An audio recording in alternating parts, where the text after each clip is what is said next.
Make your future 미래 채널 마이앱. 네, 매달 마지막 주 토요일은 지난 한 달간 있었던 놓쳐선 안 될 미래 뉴스들 정리 드리고 있죠. 자, 이번 달은 짜잘한 게 별로 없어가지고 굵직한 소식 2개 그리고 짜잘한 거 하나 덧붙여 봤어요. 자, 먼저 굵직한 소식. 자, 엔비디아사가 옴니버스로 뭐가 가능한지를 공개했는데 굉장히 재미가 있습니다. 참고로 이 옴니버스라는 플랫폼은 디지털 트윈 기술이에요. 현실과 똑같을 정도로 정교한 디지털 쌍둥이 공간을 만들어내는 그런 기술을 얘기하고요. 특징은 뭐가 있냐면은 유니티라든지 어도비라든지 여러 가지 3D 그리고 그래픽 제작 도구를 여기에서 함께 협력해서 3D 공간을 구축해낼 수가 있다는 거. 자, 그리고 AI 기술이라든지 물리적인 법칙까지 여기에 다 구현이 되어가지고 정말로 실제 세계와 같은 똑같은 공간을 만들어내겠다라는 것이 특징입니다. 자, 그래서 설명 영상을 보시게 되면은 앞으로 이러한 세계는 물리적인 세계보다 훨씬 더 커질 것이다. 그리고 이 공간 안에 여러 가지 3D 도구들을 만들어 놓는 사람도 많을 것이고 이런 것들을 구매하거나 소유하는 사람들이 늘어나게 될 것이라고 이야기를 하고 있습니다. 자, 우리가 지금 얘기하는 메타버스 개념과 비슷한데 이번에는 메타버스라는 얘기는 안 하시고 그냥 옴니버스, 디지털 트윈이라는 표현을 많이 하시더라고요. 그래서 여기에서 사교를 하고 나의 아바타로 친구를 만날 수도 있지만 상당수의 세계는 과학자, 창작자, 기업에 의해서 만들어질 것이라고 합니다. 자, 그래서 단순히 재미만이 아니라 정말로 실용적인 디지털 트윈 공간 솔루션을 만들어주는 것이 이 옴니버스의 특징이에요. 자, 그래서 뭘 가능한지, 얼마나 정교하게 이런 것들이 구축될 수 있을지를 보여주는 쇼룸이 있고요. 또 어떻게 솔루션을 제공하냐면은 공장과 여러 가지 시설 시뮬레이션이 가능하다는 거예요. 자, BMW 공장을 똑같이 디지털 트윈으로 만들어 놓고 거기에서 자동화 시설이라든지 로봇 같은 것들을 먼저 도입을 해보는 거예요. 그래서 문제를 수정한 다음에 현실에 도입한다는 거죠. 자, 그리고 통신기업 에릭슨 같은 경우에는 5G 그 기지들을 어디에 설치를 해야 될지를 똑같이 생긴 동네를 만들어 놓고 거기에서 실험을 할 수가 있다는 거예요. 그러면은 비용을 훨씬 절약할 수가 있겠죠. 또 자율주행 학습도 마찬가지예요. 현실과 똑같은 도로를 만들어 놓고 거기에서 시뮬레이션을 돌리면 되는데 테슬라도 이런 방식을 한다고 몇 달 전에 공개를 했죠. 실제 세상에서 펼쳐지기 힘든 일들, 아주 희귀한 현상들까지도 거기에서 시뮬레이션을 돌려보면은 여러 가지 상황에 대비할 수 있기 때문에 좋다는 거예요. 자, 그리고 마지막에 젠슨왕 CEO가 뭐라고 했냐면은 이러한 기술들이 궁극적으로 어디에 제일 잘 쓰이게 될 것이냐? 결국에는 기후 예측을 하는데도 유용하게 쓰일 것이라는 거예요. 자, 슈퍼컴퓨터를 활용하고 그리고 가속기를 활용하고 여러 가지 물리적인 법칙들 AI로 계산하고 하다 보면은 기후 예측을 이 안에서 똑같이 생긴 지구 얼스2에서 시뮬레이션 하는 게 가능하다는 것이죠. 자, 그래서 이 엔비디아사의 옴니버스 특징, 메타버스의 특징은 뭐냐면은 우리가 왜 디지털 가상세계를 이렇게 만들어야 되는지 확실한 이유를 제공하고 있고 확실한 솔루션 비전을 보여주고 있다는 것이 특징입니다. 자, 그래서 보시게 되면은 저기 쇼룸도 있고요. 이 팜이라는 건 뭐냐면은 렌더링 AI를 위한 데이터 처리 작업이고 여기에서 이제 이 기술을 토대로 AR 그리고 VR에도 모두 활용할 수 있다. 자, 그래서 메타버스라는 표현을 요번엔 안 쓰고 옴니버스라는 표현만 계속 썼어요. 옴니가 뭔가 합쳐졌다는 뜻이기 때문에 참 말을 잘 만들었다라는 생각이 들기도 합니다. 자, 그리고 이런 것뿐만이 아니라 이번에 아바타 기술도 공개가 됐는데 너무 재밌습니다. Hi, welcome to Shannon's Cafe. How can I help you? Can I have a cheeseburger with a side of onion rings, please? Would you be interested in our popular toppings for cheeseburger like bacon and fried onions? Yeah, let's do it. 자, 이게 가상 로봇 아바타 플랫폼인 맥스인이란 걸 이용했다고 하고요. 저렇게 자연스러운 대화가 되는 게 특징이고 상대방의 눈을 맞추며 대화하는 게 또 특징이라고 합니다. 그리고 2초 안에 즉각적으로 대답을 할 수 있다고 해요. 저런 것들이 이제 저렇게 음식 주문을 받는다든지 아니면 자율주행 자동차 안에 들어가서 나의 비서 역할을 해준다든지 할 수 있다는 거예요. 자, 근데 모양 같은 경우는 좀 더 귀여워졌으면 좋겠다라는 아쉬움이 저는 개인적으로 듭니다. 자, 그리고 나의 아바타를 이용하는 수도 있는데 나와 똑같이 생긴 아바타를 가상 공간 안에서 이용하게 되면은 내가 못하는 외국어도 실시간으로 번역을 해줄 수가 있다는 거예요. 나의 목소리를 이용해서. 그리고 내가 그냥 대본을 읽는다고 하더라도 나의 눈이 앞을 보는 듯한 합성 기술을 또 갖춘다고 하고요. 시끄러운 공간에서 얘기를 할 때도 주변 소음을 싹 없애주는 이런 기술까지도 가지고 있다고 해요. 그러니까 우리가 이제는 코로나 시대 이후에 온라인상에서 미팅을 하거나 하는 경우가 굉장히 늘어나게 됐는데 그럴 때 뭐가 필요하냐 이런 것들까지도 상당히 신경을 쓰고 해결책을 보여주고 있습니다. 자, 그리고 나와 똑같이 생긴 아바타뿐만이 아니라 조금 더 작게 귀엽게 만들어낼 수도 있어요. 그걸 토이미라고 하는데 한번 보여드릴게요. Hi. Hello. Hello, Toy Jensen. Hi, please ask me anything. What are the greatest threats of climate change? The greatest threats of climate change are the effects on human health, food security, water supply. 자, 이게 가능해진 이유는 30분만 내 목소리를 학습시키면은 나의 성대모사가 가능하다고 하고요. 또 최대 규모의 자연어 처리로 음성 이해가 빠르다고 합니다. 그래서 어려운 질문에도 척척 대답을 해준다고 해요. 자, 이번 시연에서도 최대한 어려운 질문을 해보라고 부탁을 했더니 이렇게 그런 어려운 질문에도 대답을 한다라는 것을 보여줬습니다. 그러니까 오픈 AI가 공개해서 화제가 됐던 GPT-3 우리도 만들 수 있어? 그리고 그거를 아주 이런 귀여운 아바타로 이용할 수 있어 라는 것을 더 보여주고 있는 거죠. 자, 정말로 이 엔비디아사가 만들어갈 미래는 너무나 기대가 됩니다. 그러니까 단순하게 너네들 우리 메타버스 안으로 다 포함시킬 거야 이런 메타사의 비전이 아니라 실제로 어떻게 세상을 이롭게 할 수 있을지까지도 보여주고 있기 때문에 이 엔비디아사의 비전이 저는 좀 더 공감이 되더라고요. 그래서 주가도 계속 오르고 있습니다. 자, 이렇게까지 미래 사회에 잘 대비하는 회사가 있을까? 모르겠어요. 엔비디아사가 정말 제일 잘하는 것 같고요. 자, 엔비디아가 만들어갈 미래에 대해서 해외 댓글을 읽어봤는데 너무 공감이 되는 게 있어서 소개해드릴게요. 메타사가 만들어가는 미래는 영화 플레이어 1의 미래라면은 엔비디아사가 만들어가는 미래는 영화 뭐랑 똑같냐? 매트릭스를 만들어 간다는 거예요. 실제 세계랑 구별이 안 될 정도로 정교한 미래를 만들어 간다는 거죠. 자, 그래서 왜 우리가 옴니버스라는 플랫폼을 이용해야 되는지 합리적인 설명을 주고 있고 세상의 문제를 해결해 주려고 하고 있다는 부분 상당히 인상 깊었습니다. 이런 것들 기반 기술이 이제 잘 발달하게 되면은 나중에 이제 우리가 꿈꾸는 메타버스가 진짜로 쓸모가 있어지는 거죠. 자, 여기까지고요. 다음 소식은 뭐냐면은 자, UAM이라고 하죠. 이게 Urban Air Mobility라고 해가지고 도심 항공교통이에요. 한마디로 드론 택시. 자, 이게 김포공항에서 테스트가 진행이 됐습니다. 자, 11월 11일 이 UAM이 김포공항에서 테스트되고 있는 모습이고요. 김포공항 상공을 3분간 저렇게 비행을 했어요. 자, 유인입니다. 조종사가 직접 운전을 했고 저 기체는 우리나라 게 아니라 독일 볼로콥터사가 만든 건데 약 1.2km를 날았다고 해요. 조종사가 국제선을 타고 입국한 승객을 태우고 간다는 설정이었고 KUAM, 우리나라 교통체계에 따라서 이륙, 착륙, 선회 등 약속된 운항을 진행했다고 합니다. 자, 좀 더 자세히 보도록 할게요. SK텔레콤, 한국공항공사, 한화시스템, 한국교통연구원, 팀의 모빌리티 등이 협력한 결과이고요. 자, UAM 조종사와 지상 통제소 사이를 이동통신망으로 연결하는 테스트를 한 거고 항공교통관리 체계에 UAM 실시간 비행 정보를 연계 모니터링하는 테스트가 있었던 거예요. 자, 여기서는 독일 기체뿐만이 아니라 한국에서 만든 오파브라는 축소 기체도 테스트가 됐는데 그 영상은 찾아봤는데 없더라고요. 그래서 정부의 목표는 작년에 이야기한 것과 동일하게 2025년 UAM을 상용화하겠다라는 목표를 가지고 있습니다. 자, 그래서 작년에 12월 29일에 발표한 이 자료를 보시게 되면요. 초기 1단계는 2025년에 시작이 되는 거고 속도는 좀 느리고 유인교통 관리가 되고 버티포트라고 해서 수직 이착륙장은 4개 정도가 설치가 될 것이라고 하고요.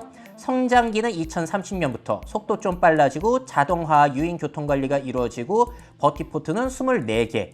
자, 3단계 성숙기 2035년이 되면은 이제 거리도 굉장히 멀리 가죠. 300km까지 갈 수 있으니까 우리나라 웬만한 곳은 커버가 가능하고 교통관리도 완전 자동화를 시키고 버티포트도 52개로 늘려가겠다는 거예요. 자, 그래서 이런 계획을 가지고 있고 일단 2025년에는 주요 거점들 인천공항에서부터 여의도까지 그리고 코엑스까지 그리고 코엑스에서 김포공항을 연결하는 걸 시도할 거고요. 인천공항에서 여의도까지가 32km 정도 되기 때문에 볼로콥터로도 이제 이동할 수 있는 그런 비교적 짧은 거리라고 볼 수 있을 것 같아요. 작년에 이미 현대자동차가 6월에 이렇게 도심 항공 시스템이 어떻게 될지를 컴퓨터 그래픽으로 보여주기도 했고요. 이렇게 드론을 이용해서 수직 이착륙장, 버티포트로 이착륙을 한다라는 모습을 보여줬습니다. 또 영상으로 공개는 안 됐지만 이 오파브라는 기체는 Optionally Piloted Personal Air Vehicle, 그러니까 조종사가 타도 되고 안 타도 되는 그런 드론 택시라고 보시면 되겠고, 특징은 뭐가 있냐면은 저 로터, 프로펠러가 바로 앞으로 꺾여가지고 추진을 낼 수 있는 그런 특징을 가지고 있어요. 자, 이런 게 도입이 되면 출퇴근 시간을 70% 줄일 수 있다는 것이고, 자, 이 기체 같은 경우는 비행 거리를 이제 50km 이상 보고 있다고 해요. 아직까지 연구 중인 거고, 해외 유명 기체들을 보자면은 대략 이렇습니다. 자, 이 중에서 이 위스크라는 회사는 뭐냐면은 제가 미래 채널이 옛날에 키티호크라는 회사의 이름으로 소개해드렸던 곳인데, 구글의 원래 창업자인 레리 페이지가 예전부터 투자를 했던 회사예요. 근데 회사 이름이 위스크로 바뀌었더라고요. 자, 그리고 각가지 모양들이 조금씩 다르긴 하지만 공통점은 뭐냐면은 이런 것들을 eVTOL이라고 불립니다. Electronic Vertical Takeoff and Landing. 그러니까 전동화된 기체이고요. 수직 이착륙이 가능하다는 특징을 가지고 있어 eVTOL이라고도 불리는 거예요. 자, 수직 이착륙의 장점은 활주로가 필요 없다 보니까 좁은 곳에서의 이착륙이 가능해서 도심 지역에서 쓰이기 아주 괜찮은 수단이라고 볼 수 있겠죠. 근데 방식이 조금씩 다릅니다. 자, 멀티 로터 방식이라고 해서 프로펠러가 저렇게 여러 개 있는 방식, 볼로콥터 방식이라고 보시면 되겠고, 저게 만들기 쉬운 특징이 있습니다만 저게 앞으로 날개가 꺾인다든지 그런 건 아니다 보니까 속도와 거리가 좀 짧아요. 최대 속도가 시속 100km, 항속거리, 최대 갈 수 있는 거리가 35km, 좀 짧죠. 자, 그래서 이 문제를 해결하고자 리프트 앤드 크루즈 방식, 이륙하는 날개랑 그리고 뒤에서 추진하는 날개가 또 따로 있는 거예요. 이게 위스크의 코라라는 기체이고요. 최대 속도가 그래서 시속 180km로 좀 빨라지고 갈 수 있는 거리는 100km로 늘어납니다. 그리고 또 다른 방식은 백터드 스러스트 방식이라고 해가지고 앞에 로터가 꺾이는 거예요. 틸트 로터 방식이고, 이 조비 같은 경우에는 최대 시속이 322km, 항속거리, 갈 수 있는 거리가 241km로 확 늘어나게 됩니다. 자, 릴리움도 비슷한 방식인데 저거는 굉장히 프로펠러가 안 보일 정도로 감춰져 있는 게 특징이죠. 그래서 겉보기에는 제일 멋있기는 합니다. 자, 이거를 이제 미래 에셋증권에서 비교를 해주셨는데, 역시나 만들기는 제일 어렵지만 이 백터드 스러스트 방식이 운항 속도나 항속거리도 이점이 있고 탑승 인원도 5명으로 많다는 것이 특징이에요. 근데 아직까지도 많은 연구 개발이 있고, 조비사 같은 경우는 2024년부터 상용화를 목표로 하고 있습니다. 조비는 참고로 또 말씀드릴 것이 우버의 그 에어택시 사업에 그 기술들을 인수받아가지고 또 개발을 하고 있는 회사예요. 그래서 우버의 투자를 받고 있는 회사라 거의 뭐 우버의 드론 택시 회사랑 비슷하게 생각을 하셔도 될 것 같습니다. 자, 이런 UAM 같은 경우에는 장점이 저소음. 헬기 같은 경우는 소음이 컸는데 얘네들은 확 그런 소음을 줄일 수 있다는 거 뒤에 좀 더 알아볼 거고요. 또 친환경이라는 거예요. 헬기처럼 기름을 쓰는 게 아니고 이 배터리, 전기 방식이다 보니까 친환경이라는 것이고, 근데 배터리를 쓰니까 아무래도 불안한 점이 이 화재 위험도 우리가 생각해 봐야 되거든요. 만약에 상공에서 화재가 일어나게 되면은 거의 뭐 불타는 인용 수준이 되는 거예요. 재앙이 될 수 있기 때문에 상당히 신중해야 된다는 점. 자, 그리고 또 다른 특징은 저비용이에요. 아무래도 내연기관 자동차랑 전기 자동차랑 비슷한 거거든요. 그 엔진이라든지 그런 부품들이 사라지다 보니까 만들기 저렴하다라는 거. 물론 배터리 가격이 싸지는 게 관건이고요. 그리고 수리 유지 비용이 적게 들어간다는 게 또 특징이라고 볼 수 있겠습니다. 그래서 헬기보다는 제작 비용이 적어요. 자, 그럼 우리 일반인들한테 중요한 거, 탑승 요금은 얼마인데? 자, 우리나라 계획으로는 일단 2025년 비용이 인천공항에서 여의도까지의 비용이 11만 원이에요. 자, 그러면 택시 요금의 거의 2배 이상이라고 보시면 되겠고, 자, 그런데 이게 2035년이 되면은 일반 택시 수준인 2만 원대로 낮춘다는 게 계획입니다. 자, 이렇게 싸지려면은 드론 택시가 많아져야 돼요. 규모의 경제를 갖춰야 되는 거죠. 제조도 많이 하고 그래야 되는 거고. 또 이동할 때 이제 도심 가까이 있으면 있을수록 좋을 것 같아요. 그런데 문제는 그러면은 소음이 진짜로 많이 해결이 되어야 한다는 거. 자, 그리고 사람이 운전하는 게 아니라 무인으로 운영이 되면은 조종사 인건비가 빠져서 좀 더 저렴해질 수가 있겠죠. 그래서 나중에는 굉장히 싸질 가능성이 있는 거는 맞는 것 같습니다. 그렇다면 여전히 궁금한 점, 여러분들도 궁금하지 않으세요? 이게 얼마나 조용할까? 아니, 하늘에 날아다니는 그 조그만 드론도 윙 해가지고 바로 알아차릴 수 있는데 얘네들이 과연 조용하겠냐는 거죠. 먼저 조비에서 공개한 영상 보실게요.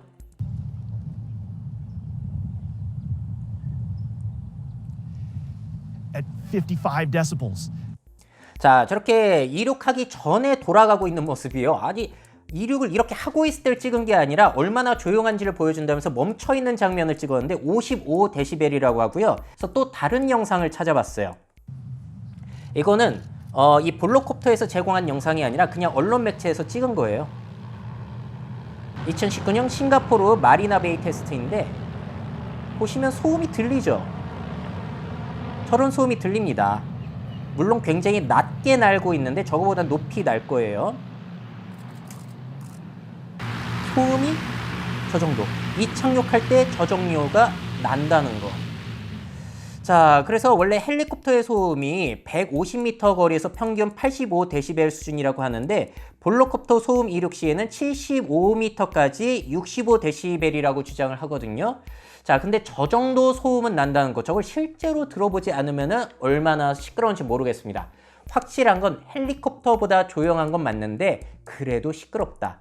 자, 그래서 이 UAM의 상용화가 가져올 미래 사회 변화는 뭐가 있을지를 생각해 보시면 재밌을 것 같습니다.